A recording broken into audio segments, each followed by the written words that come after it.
గం గణపతయే నమః. శ్రీమాత్రే నమః.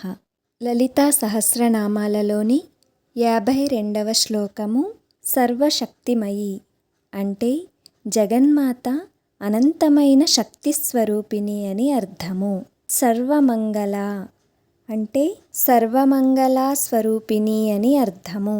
సద్గతి ప్రద అంటే మంచి మార్గమును లేదా మంచి గమ్యమును ఇచ్చునది అని అర్థము.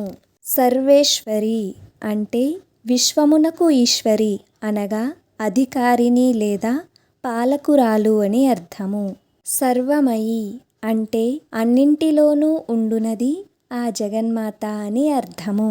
సర్వమంత్రస్వరూపిణి అంటే అన్ని మంత్రములు తన స్వరూపములుగా కలది అని అర్థము. తర్వాత వీడియోలో మరింత అర్థాన్ని తెలుసుకుందాము. అంతవరకు శ్రీమాత్రే నమః.